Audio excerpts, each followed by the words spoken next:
Guys, welcome back. എല്ലാവർക്കും നമസ്കാരം.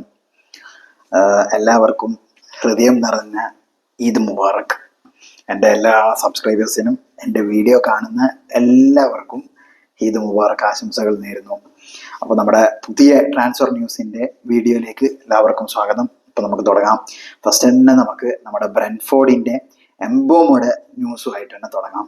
First bid to 45+10 add-ons.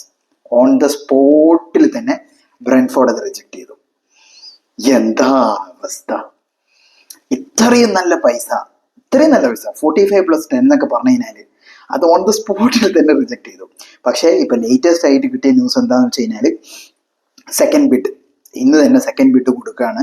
അതായത് 50+5. അപ്പോൾ അത് last and final, take it or leave it എന്നുള്ള രീതിയിലാണ് യുണൈറ്റഡിൻ്റെ അടുത്ത് വരുന്ന ന്യൂസുകളും എല്ലാം ഞാൻ കണ്ടത്. 50+5 ആഡ്-ഓൺസ്. അത് മിക്കവാറും ഡീല് ക്ലോസ് ആവുമെന്ന് എനിക്ക് തോന്നുന്നുണ്ട്. എംബോമ പറഞ്ഞിട്ടുണ്ട് പേഴ്സണൽ ടേംസ് ഒന്നും ഒരു ഇഷ്യൂവേ അല്ല, ഓൾമോസ്റ്റ് അതൊക്കെ ക്ലോസ് ആയി കഴിഞ്ഞു. ഈ ഒരു നെഗോഷിയേഷൻ്റെ ഡീലിൽ മാത്രമാണ് ഇങ്ങനെ എന്താ പറയുക അങ്ങോട്ടും ഇങ്ങോട്ടും ചാടി ചാടി നിൽക്കുന്നത്.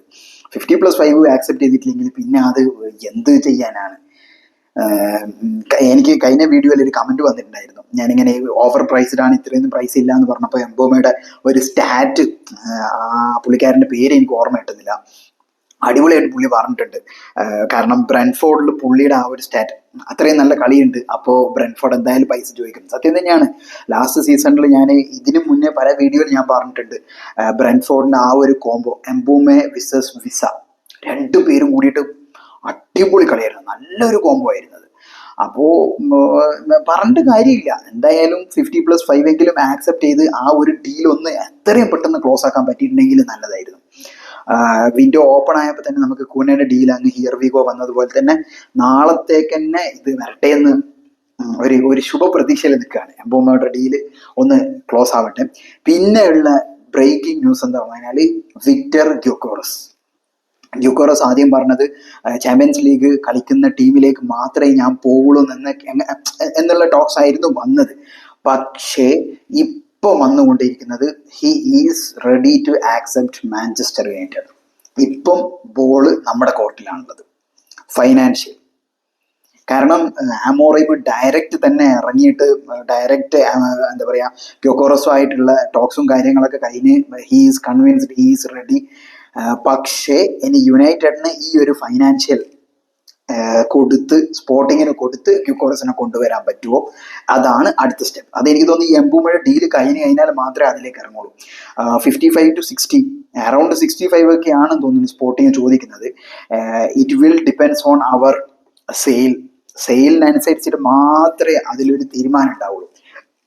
ആന്റണി, റാഷ്ഫോർഡ്, സാൻചോ എല്ലാവരും ഉണ്ട് ഇങ്ങനെ നിന്നിട്ട്.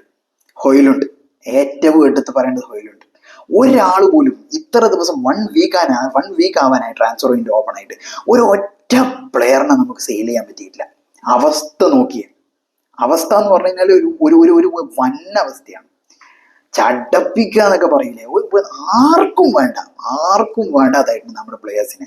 എങ്ങനെയാ വാങ്ങുക? സത്യം തന്നെയാണ്, ഇവന്മാർ ഇതുപോലത്തെ കൂതറ കളി കളിച്ച് ആ ഫ്രീഡം ഫൈറ്ററിനൊന്നും കളിക്കാനും പറ്റൂല, ലോകത്തില്ലാത്ത സാലറി വേണം പോലും.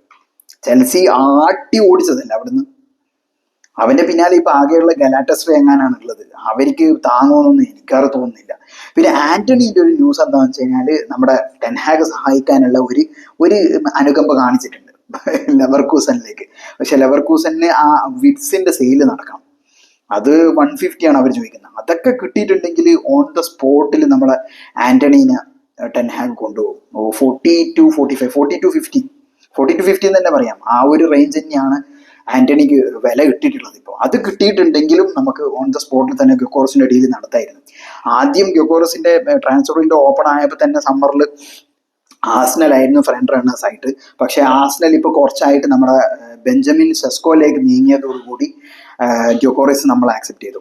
എനിക്ക് കുറച്ച് പേര് ഇൻസ്റ്റാഗ്രാമിൽ മെസ്സേജ് അയച്ചിട്ടുണ്ടായിരുന്നു, നമ്മുടെ സബ്സ്ക്രൈബേഴ്സ് തന്നെ, ഈ ഗ്യൂക്കോറസ് വന്നാൽ പണി പാടുവോ, ഓവർ ഹൈപ്പ് ആവുമോ എന്നൊക്കെ. പക്ഷെ ഞാൻ ഓവർ ഹൈപ്പും കാര്യങ്ങളൊന്നും അല്ല പറയുന്നത്.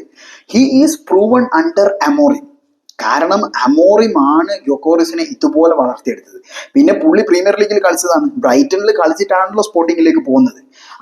ബ്രൈറ്റണിൽ ലോക്കൽ കളിയായിരുന്നു, പക്ഷെ സ്പോർട്ടിങ്ങിലെത്തി ഇതുപോലത്തെ ഒരു ഗോൾ സ്കോറിംഗ് മെഷീനാക്കി മാറ്റിയെടുത്തത് അമോറിമാണ്. അതും ഈ ഒരു സിസ്റ്റം 3-4-2-1 ഈ ഒരു സിസ്റ്റത്തിൽ തന്നെയാണല്ലോ കളിച്ചത്. അപ്പൊ പിന്നെ നമുക്ക് കാരണം ഇപ്പൊ ഒരു പുതിയ പ്ലെയർ വരുമ്പോൾ എല്ലാവരും പറയും അതിലേക്ക് അഡാപ്റ്റ് ആവണം, എങ്ങനെയാണ് അഡാപ്റ്റ് ആവുക, എത്ര ടൈം എടുക്കും അങ്ങനെ. പക്ഷെ അതിൽ ഗ്യോക്കോറിസിന്റെ കാര്യത്തിൽ അതിന്റെ ആവശ്യം നമ്മളെ പേടിക്കേണ്ട ആവശ്യമില്ല. കാരണം അവൻ ഓൾറെഡി പ്രൂവൺ ആണ്, അമോറിമിന്റെ സിസ്റ്റം അവന് സൂട്ടാണ്, അവരെ പ്രൂവൺ ആണ്. അപ്പോൾ നമുക്ക് ആ ഒരു ഫൈനാൻഷ്യൽ സിറ്റുവേഷൻ മാത്രം ഒന്ന് ക്രോസ് ചെയ്ത് കഴിഞ്ഞു കഴിഞ്ഞാൽ ഹി വിൽ ബി ഹിയർ. നമ്മളെല്ലാവരും ആഗ്രഹിക്കുന്ന ഒരു സ്ട്രൈക്കർ, അതായത് എല്ലാ ചാൻസസും കൺവേർട്ട് ചെയ്യാൻ പറ്റുന്ന ഒരു സ്ട്രൈക്കർ നമുക്ക് കിട്ടും. കഴിഞ്ഞ സീസൺ കൂടി സ്റ്റാറ്റ് വന്നപ്പോൾ ഏറ്റവും കൂടുതൽ ചാൻസസ് ക്രിയേറ്റ് ചെയ്തതിൽ ബ്രൂണോ ആണ്. പാമറിനെക്കാട്ടും മേളിൽ നമ്മുടെ ബ്രൂണോ ആയിരുന്നു. കാരണം ആ ചാൻസസ് ഒന്നും നമുക്ക് കൺവേർട്ട് ചെയ്യാൻ പറ്റിയില്ല. എന്തുകൊണ്ട്? നമുക്കൊരു ഗോൾ സ്കോറിംഗ് മെഷീൻ ആയിട്ടുള്ള ഒരു പ്ലെയർ ഇല്ല. ഒസിമന്റെ കാര്യം എനിക്ക് കിട്ടില്ല, ഒസിമനെ സൗദിക്ക് പോലും പറ്റുന്നില്ല, അൽഹിലാലിന് പോലും ആക്സെപ്റ്റ് ചെയ്യാൻ പറ്റുന്നില്ല എന്നാണ് ലേറ്റസ്റ്റ് ആയിട്ട് ന്യൂസ് കണ്ടത്. നമ്മൾ വിട്ടു, നമ്മൾ ചിത്രത്തിലേ ഇല്ലാന്ന് കണ്ടു. ഞാനൊരു ന്യൂസ് കണ്ടിട്ടുണ്ടായിരുന്നു. കാരണം അവൻ ഭയങ്കര സാലറിയാണ് ചോദിക്കുന്നത്, സാലറി പ്ലസ് ഏജന്റ് കമ്മീഷൻ അത് ഇത് എന്നൊക്കെ പറഞ്ഞിട്ട് ഒരു രക്ഷയില്ലാത്ത കളിയാണ് ഒസീമ കളിക്കുന്നത്. ചെൽസി കൊണ്ടുപോകുമെന്ന് അറിയില്ല, ചെൽസി എല്ലാവരും കൊണ്ടുപോകുന്നുണ്ട്. ചെൽസി ഒസീമന്റെ പിന്നാലെ പോവുക എന്താണെന്ന് അറിയില്ല, അത് നമുക്ക് പിന്നെ കാണാം. നമുക്ക് ഗ്യോക്കോറസിനെങ്കിൽ ഗ്യോക്കോറസിന് കിട്ടിയാൽ മതി. ഈ ഒരു 3 ഡീല് ഇപ്പം കൂനയുടെ ഡീല് ഡണ്ണായി, എംബോമയുടെ ഡീൽ എത്രയും പെട്ടെന്ന് വിത്തിൻ 24 hours എങ്കിലും അതൊരു ഹിയർ വി ഗോ വന്ന് നെക്സ്റ്റ് സ്റ്റെപ്പ് ഗ്യോക്കോറസ് അതും കൂടി ക്രോസ് ചെയ്യാൻ പറ്റിയാൽ ഓൾമോസ്റ്റ് നമുക്ക് സെറ്റ് ആവും. പിന്നെ നമുക്ക് ആ ഒരു ഗോൾ കീപ്പറാണ് വേണ്ടത്, ഗോൾ കീപ്പറും പിന്നെ ഒരു ഹോൾഡിംഗ് ടൈപ്പ് ഒരു മിഡ്ഫീൽഡർ. നമ്മുടെ അറ്റ്ലാന്റിന്റെ എഡേഴ്സൺ എന്നൊക്കെ പോലത്തെ ഒക്കെ ഒരു മിഡ്ഫീൽഡറിന് കിട്ടിയിട്ടുണ്ടെങ്കിൽ സെറ്റായിരുന്നു. കാരണം ബ്രൂണോനെ നമുക്ക് എല്ലാ കളിയും നമുക്ക് നമ്പാൻ പറ്റില്ല, സത്യമാണ്. കാരണം കഴിഞ്ഞ പ്രാവശ്യം തന്നെ കണ്ടതാണ്, ബ്രൂണോ സസ്പെൻഷൻ ആയപ്പോൾ 0 ആയിരുന്നു മിഡ്. അത് മാത്രമല്ല യൂറോപ്പ ലീഗ് ഫൈനലിലും കണ്ടതാണ്, ബ്രൂണോ ഫുള്ള് ഫോം ഔട്ട് ആയിരുന്നു. കാരണം അങ്ങനെയൊക്കെ ആകുമ്പോൾ നമുക്കൊരു റൊട്ടേഷൻ്റെ ആവശ്യം അവിടെ എന്തായാലും വരും. അപ്പോൾ എൻ്റെ ഒരു പേഴ്സണൽ ഒപ്പീനിയൻ ഒരു 2 സൈനിങ്സ് കൂടി, അതായത് ഗ്യോക്കോറസിന്റെ ഡീൽ, സ്ട്രൈക്കറിന്റെ ഡീല് കഴിഞ്ഞാൽ ഒരു 2 സൈനിങ്സ് കൂടി, അതിൽ 100% ആയിട്ടും വേണ്ടത് ഗോൾ കീപ്പറാണ്. ടെർസ്റ്റേഗന്റെ ന്യൂസ് ഒക്കെ കേൾക്കുന്നുണ്ട്, ടെർസ്റ്റേഗൻ വിത്ത് റാഷ്വേർഡ് നമ്മുടെ സ്വാപ്പ് ഡീൽ. റാഷ്വേർഡ് ടെക്കോ ആയിട്ടൊക്കെ നല്ല മീറ്റിംഗ് ഒക്കെ കഴിഞ്ഞ് ബാർസയിൽ കളിക്കാൻ തയ്യാറാണ്, പക്ഷെ അവർക്ക് പൈസ തരാൻ പറ്റില്ല, അതുകൊണ്ട് സ്വാപ്പ് ഡീൽ. പക്ഷെ ടെർസ്റ്റേഗൻ എനിക്ക് തോന്നുന്നു നമ്മളുടെ അടുത്ത് വരാൻ താല്പര്യമില്ല എന്ന് തോന്നുന്നു. കാരണം അങ്ങനെ താല്പര്യമില്ലാത്ത ഒരു പ്ലെയറിനെ നമ്മൾ കൊണ്ടുവന്നിട്ട് കാര്യമില്ല. പക്ഷെ കിട്ടിയ നല്ലൊരു ഗോൾ കീപ്പർ ആണ്. ലാസ്റ്റ് മാച്ചിൽ തന്നെ അടിപൊളി സേവ് ഒക്കെ ആയിരുന്നു നമ്മുടെ ഇവരുടെ കൂടെ കളിച്ചപ്പോൾ, പോർച്ചുഗലിന്റെ കൂടെ കളിച്ചപ്പോൾ ജർമ്മനിയിൽ നല്ല സേവ് ഒക്കെ ചെയ്തിട്ടുണ്ടായിരുന്നു. നല്ലൊരു ഗോൾ കീപ്പർ ആണ്. പക്ഷേ എൻ്റെ ഒരു പ്രിഫറൻസിൽ നമുക്ക് ആ ഒരു കോസ്റ്റ്യനെ കിട്ടിയാലും അടിപൊളിയായിരുന്നു പോർച്ചുഗലിന്റെ, അതും അടിപൊളി ഗോൾ കീപ്പറാണ്. ഗാർസിയനെ കിട്ടില്ല, ഗാർസിയനെ ഓൾറെഡി ബാർസലോണ കൊണ്ടുപോയി. ഒനാന മിക്കവാറും പോവും, അങ്ങനെ തന്നെയാണ് ന്യൂസ് കേൾക്കുന്നത്. എംബോമേന്റെ ഡീല് ഡണ്ണായി കഴിഞ്ഞാൽ ഏജന്റ് ഒനാനെ ലീവ് ചെയ്യും. ഒനാന പോവണം, കാരണം ഇനിയും നമുക്കൊരു പരീക്ഷണത്തിന് നിൽക്കാൻ പറ്റില്ല. ഒരു പരീക്ഷണം ഇനിയും മുതിരാൻ പാടില്ല, ഭയങ്കര മോശമായി പോകുന്നത്. അപ്പൊ എന്തായാലും ഇപ്പൊ കൂന, അടുത്ത എംബോമെ, ഇപ്പൊ ഇതാടി നമ്മുടെ ഗ്യോക്കോറസിന്റെ ഡീല് കഴിഞ്ഞ് കഴിഞ്ഞാൽ അടുത്ത ഗോൾ കീപ്പർ ആയാൽ മതിയായിരുന്നു, അതാണ് ഒരു ആഗ്രഹം. പിന്നെ ഞാൻ കഴിഞ്ഞ വീഡിയോയിൽ പറഞ്ഞിരുന്നു എമി മാർട്ടിനസിന്റെ കാര്യം. എമി മാർട്ടിനസിന് ആസ്റ്റൺ വില്ല ചോദിക്കുന്നത് 40 മില്യൺ ഒക്കെയാണ്. 32 years ആയ ഒരു പ്ലെയറിന് 40 മില്യൺ ആണ് ചോദിക്കുന്നത്. നമ്മൾ 20 to 25 ആണ് പോലും നമ്മുടെ പ്ലാനിൽ ഉണ്ടായിരുന്നത്, പക്ഷെ 40 മില്യൺ ആണ് ചോദിക്കുന്നത്. അതെന്തുകൊണ്ടാന്ന് വെച്ച് കഴിഞ്ഞാൽ അവർക്ക് ആ FFP PSR ഇഷ്യൂസ്, അതിൻ്റെ ഒരു ലിസ്റ്റ് കഴിഞ്ഞ ദിവസം ഇറങ്ങിയിട്ടുണ്ടായിരുന്നു.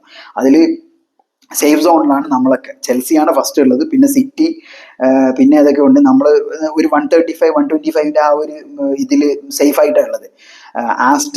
നമ്മുടെ ആസ്റ്റൺ വില്ല 15 മില്യൺ അങ്ങനെ കയ്യിലുള്ളൂ. അപ്പോൾ ആ ഒരു അവര് ബോർഡറിലാണ് ഉള്ളത്. അപ്പോൾ അവർക്ക് ഏതൊരു പ്ലെയറിനെ സെയിൽ ചെയ്യുന്നേരം കൂടുതൽ ക്യാഷിനെ സെയിൽ ചെയ്യാൻ നോക്കുകയുള്ളൂ. അതുകൊണ്ടാണ് എമി മാർട്ടിനസിന് ഇത്ര പൈസ ഇട്ടിരിക്കുന്നത്. അത് നമുക്ക് താങ്ങുന്ന എനിക്ക് തോന്നുന്നില്ല. എന്തായാലും വരും ദിവസങ്ങളിൽ എന്തായാലും എന്താ പറയുക, ട്രാൻസ്ഫർ മാർക്കറ്റ് ചൂട് പിടിക്കുക മാത്രമേ ചെയ്യുള്ളൂ. എത്രയും വേഗം ഈ എംബുമയുടെ ഡീൽ കൂടി ഒന്ന് നടന്ന് ഗ്യോക്കോറസിനെയും കൂടി വാങ്ങാൻ പറ്റട്ടെ. നമ്മുടെ ഏതെങ്കിലും ഒരു പ്ലെയർ ഒന്ന് സെയിലാവട്ടെ, അതെനിക്ക് ഭയങ്കര ആഗ്രഹമാണ്. ഫസ്റ്റ് നമ്മുടെ ഏതെങ്കിലും ഒരു പ്ലെയർ ഒന്ന് സെയിലായി കിട്ടണം, അത്രയും കാത്തു നിൽക്കുന്നുണ്ട്. ആരെങ്കിലും ഒന്ന് വാങ്ങിയിട്ട് പോയാൽ മതിയായിരുന്നു. അപ്പോൾ ഇനിയും നമുക്ക് അടുത്ത പുതിയ വീഡിയോസ് ആയിട്ട് കാണുന്നത് വരെ ബൈ.